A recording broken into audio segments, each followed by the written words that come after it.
Sakit ng aking ulo, guys. Tsaka nalagyan na pala yun ng tuyo. Sorry. Ang sakit na nga dyan. Gutom na ako. Palagi po akong nagugutom at pero feel ko sa tiyan ko busog palagi. Kasi nga, alam niyo ba guys, ayun dyan sa Timay. Ayan. Ayan. Nangutang ka? Namalit. Bumili siya ng mantika. Siguro magluluto yan ng manok doon. Dito si Ate May dumaan. Nagpiprito pala daw siya ng tuyo. At saka, kaya palagi ako nagugutom. Ewan ko palagi ako nagugutom. Pero wala namang galang kumain. Kasi nga, feel ko sa tiyan ko. Busog ako palag. Kasi hindi na.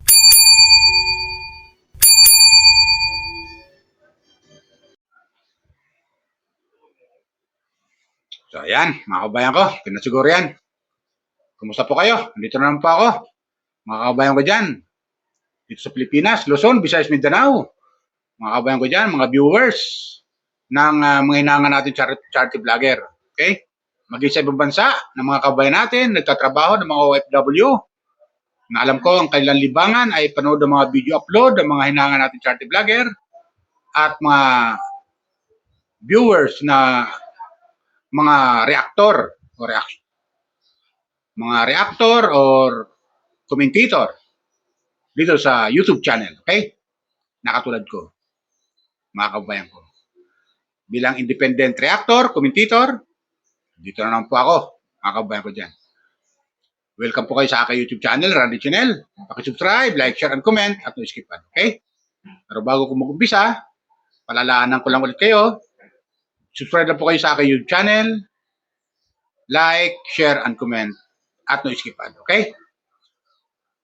Shoutout muna sa mga hinangan natin charity vlogger. Katulad ni Pugubiero, tulad ni Kalinga Prab, Kuya Bal, Ate Jack, Miss Ivana Alawi, at viewers ni Daddy Frankie, at viewers ni Senator Rapi Tulfo. Shout out! Viewers ni Katikram.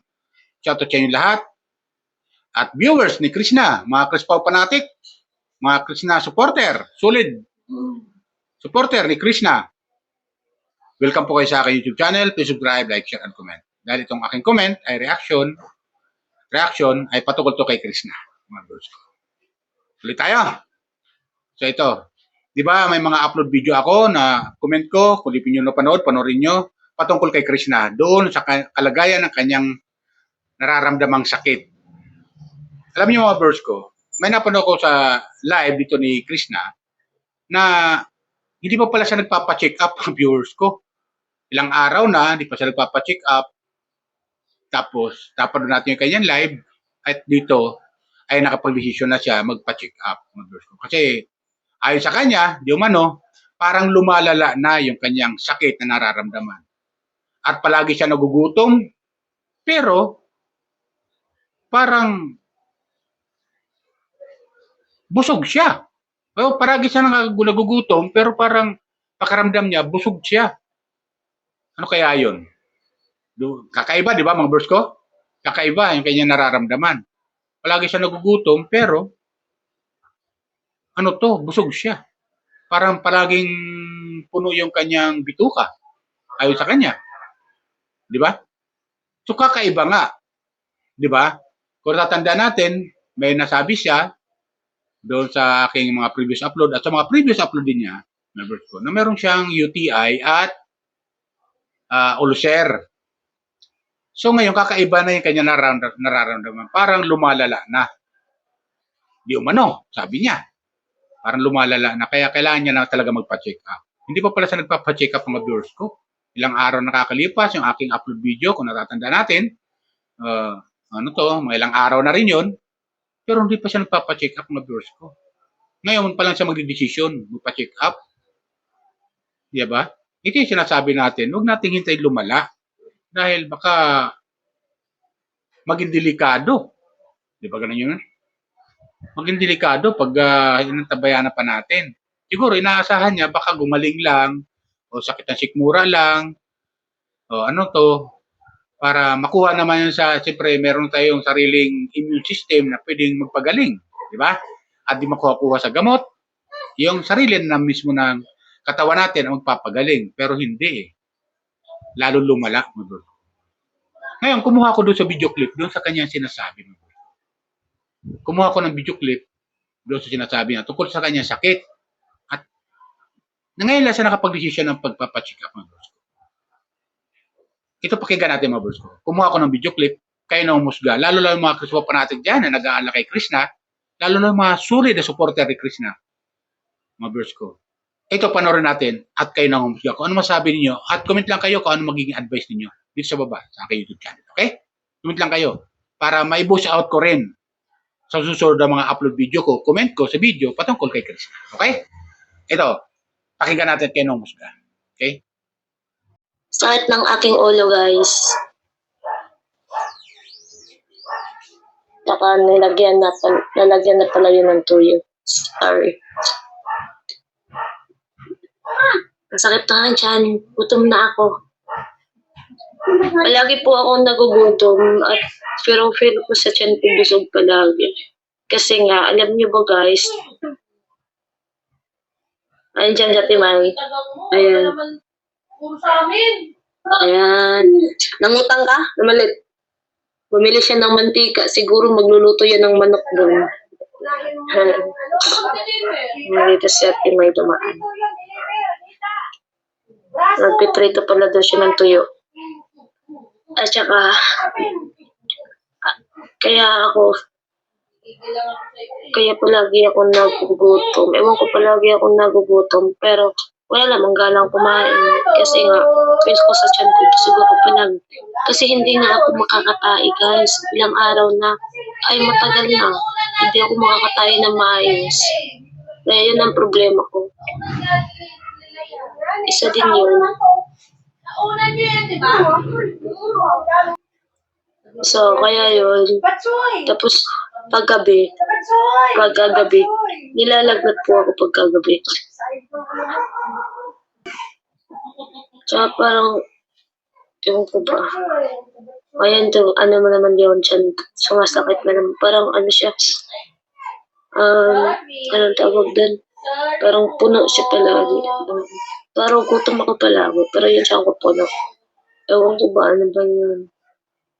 Tsaka minsan, naiiyak mo lang ako kasi nga, ewan ko bakit, ano pa itong nararamdaman ko? Bakit ganito? Tapos, lagi akong nasusuka. Tapos yung mga suka ko, kulay yellow po siya, guys. Oo. Ang OA ko naman magsalita. Hindi ako sanay na ganito, napaka-OA naman. Ang hina ko. So, yun. Tsaka, parang kasi napapagod na ako. Kasi ilang araw na weeks na yata to. Parang pagod na ako. So, mamaya, magpapacheck up na talaga ako. Papunta kami mamaya na sabi nga nila acid daw. So, sa aking tabi, ayan, nanonood siya. Mamaya magpapacheck up nga po ako. Kung hindi sa Kalinan sa City. Doon sa Davao talaga. Kasi nga, minsan nahihirapan na din ako huminga. Yan, legit. Nahihirapan na ako huminga minsan. Minsan yung paghinga ko minsan bumilis. Minsan, yung napipilitan na akong huminga. Yung ganon-ganon na ba?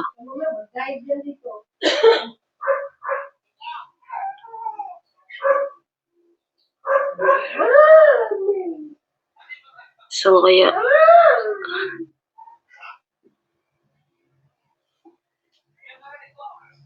yes, yellow po yung mga nasuka ko.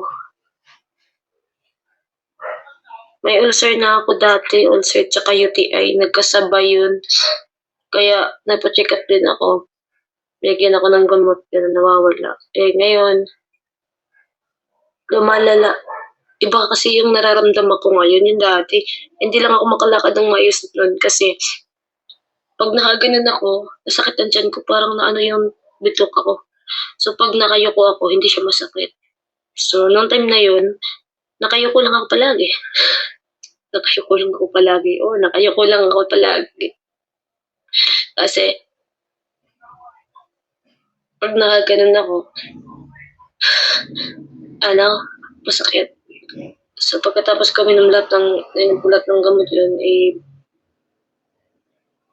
kasi yung UTI ko nun, parang na-adapt siya ng, takig. O, nagkatakig ako nun.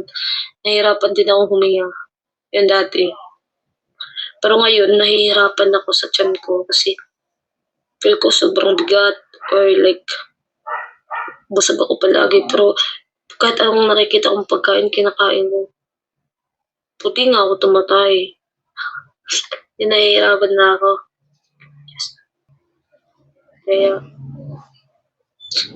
Kaya yun.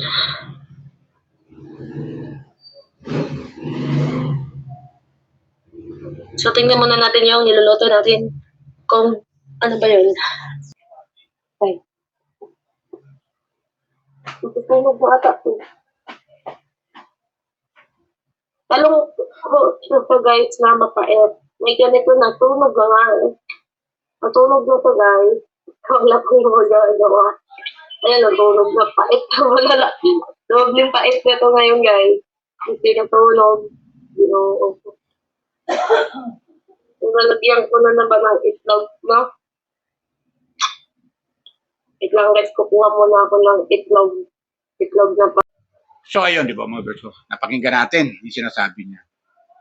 Yun, sabi niya, wala siyang ganang kumain. Wala siyang ganang kumain at mga viewers ko, sumuka siya. Sumuka siya tapos ang sinuka niya parang dilaw ang kulay. So kakaiba, di ba, ang sakit mga viewers ko. So, dito napapasok mga viewers, sinasabi natin yung ulcer. Di ba? Kasi di ba may ulcer siya na sakit at pina-check up niya at nung magpa-check up siya at niresetahan siya ng gamot at yun, gumaling siya. Pero ngayon bumabalik mga viewers ko. Yung sakit na yun, na ulcer. Tapos may UTI pa siya. Kasi matatanda natin mga viewers ko, mahilig to si Chris sa mga energy drink. Mahilig to sa mga soft drink, energy drink. Di ba? Yung masarap naman talaga uminom talaga ng mga energy drink, lalo kung malamig. Masarap naman talaga. Pero ito ngayon ang consequence. Nararamdaman niya na at sumasakit ngayon sa kanyang tiyan. Ayon sa kanya, pag lumiliyad siya, masakit yung kanyang tiyan. Pag yumuko siya, nawawala. So, may kakaiba. May kakaiba, di ba? Na mayroon doon sa kanyang sikmura, sa kanyang tiyan. Pag lumiliyad siya, masakit. Pag yumuko siya, nawawala. So, kaya tuloy, sabi niya, pabiro siya, palagi tuloy siya nakayuko. Di ba? So, ganon. Yung kanyang nararamdaman. Kaya kailangan talaga magpa-check up na siya. At yun nga, napag-desisyon niya talaga, kailangan talaga yan, magpapacheck up na raw siya. Di ba? Kasi mahirap yan mga viewers ko, baka lumala. Di ba? Kaya Chris na, magpa-check up ka. Tuloy mo na yan, papacheck up. Huwag mong hayaan na lumala pa. Ay nako, mahirap na. Ang dami pa naman naming nanonood sa iyo ng mga tagahanga mo. Sabi nga nung ilang mga nagko-comment dito, mga alagad mo. Grabe naman kasi nag-comment na yun eh. Kayo mga alagad ni Chris na. Sobra naman yan. Hindi naman. Taga-suporta lang. Viewer si Chris na. Grabe naman. Pero hayaan natin yun. At ayan ay comment niya yun. Diba? Pero tayong mga tagahanga, subscriber, viewer si Chris na, tuloy pa rin. Tuloy pa rin tayo sa pag-suporta kay Chris na. Huwag nating hayaan na pabagsakin siya ng mga bashers niya. Diba? Huwag nating hayaan yun. Tuloy lang suporta natin. Diba? Tapos meron pa dito sa comment section. Sabi, basa tayo sa comments ha. Sabi ni Leonora, nakakainis naman kasi panoorin si Chris na pa nagla-live siya. Parang hindi siya nagsasalita kung anong mga sasabihin niya. Di ba? Ganon. Totoo naman talaga yan. Minsan kasi hindi siya nagsasalita sa comment section sa kanyang live at nagbabasa lang siya doon sa mga comment. Pero yung patungkol sa live na gusto niya sabihin sa atin bilang viewers, sa mga viewers, ay wala. Katulad yan, buti nga ito, ang kanyang live ay nagsalita siya patungkol sa kanyang sakit na nararamdaman. At siguro, kumukuha siya ng mga advice mula sa mga viewers sa comment section na kung anong dapat niyang gawin. Pero ganun, sinusumbong niya sa atin yung kanya nararamdaman na siguro baka balang araw, mga ilang araw ay hindi siya makapag-vlog dahil nga sa kanyang nararamdamang sakit. So, magiging ready lang tayo at baka hanapin natin bakit siya nagba-vlog, alam na natin kung nasaan siya. At yun nga, nagpapacheck up siya at kailangan magpahinga. Di ba?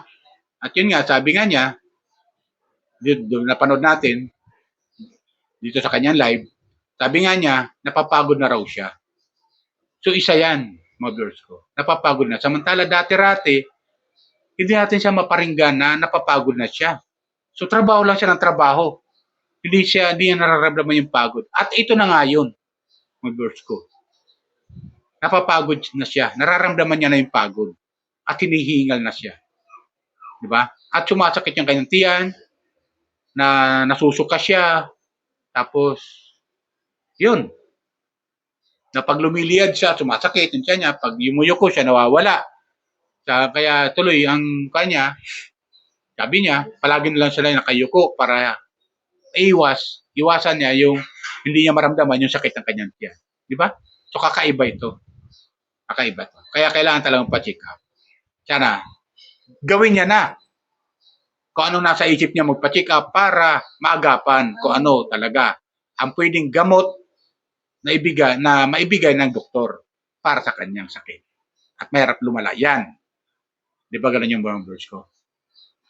Sana mag-desisyon na siya. Na totoo na talaga pa-check up na siya. Punta na siya na city. Doon mismo sa mga public hospital, pumunta na siya mismo. Sama niya ate niya para meron siyang alalay. Di ba ganun yan? May aalalay sa kanya.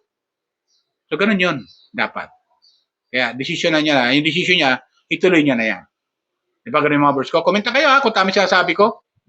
So, nag-aalala tayo. Bilang tagahanga, viewers, mga Crispo fanatic, alam kong nag-aalala kayo. So, ganun dapat ang gawin niya. Magpa-check up na siya para maagapan. Okay? Ilan pa mga boss ko? Sana nagustuhan niyo yung aking comment patungkol kay Krishna sa aking comment sa video sa mga hinahanap natin sa okay? Paalala ko lang ulit, mga viewers ko, baka may nanonood dyan sa akin na hindi pa nakapag-subscribe. Subscribe po kayo, like, share, comment, at no skip. Okay, yan lang po. Bye! Ingat po lagi. Pagpalain po tayo ng pong may kapal.